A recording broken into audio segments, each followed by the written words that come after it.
Le Flash Info avec le centre de stockage de la Manche. Et on démarre avec cette soirée qui tourne mal samedi dernier dans un bar de Ravenoville, près de Sainte-Mère-Église. Des coups de feu à la carabine ont même été tirés. 2 personnes ont été blessées. À l'origine, une dispute entre un homme et un groupe de jeunes gens. L'auteur des faits a été appréhendé. Une enquête est en cours.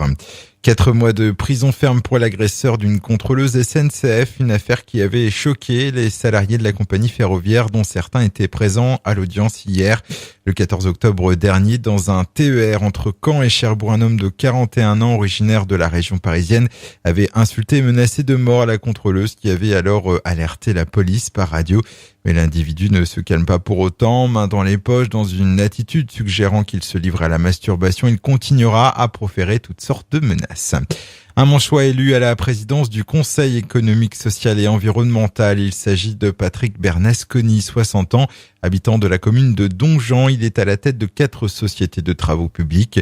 Le Conseil économique, social et environnemental a notamment pour mission d'examiner des propositions de loi. Il peut aussi participer à des études à la demande du Premier ministre, du président de l'Assemblée nationale et du président du Sénat.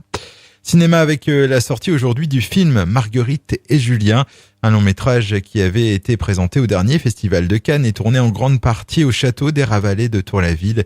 Réalisé par Valérie Donzelli, ce film qui nous plonge au XVIe siècle revient sur l'histoire d'amour incestueuse entre un frère et une sœur, enfants du seigneur de la ville.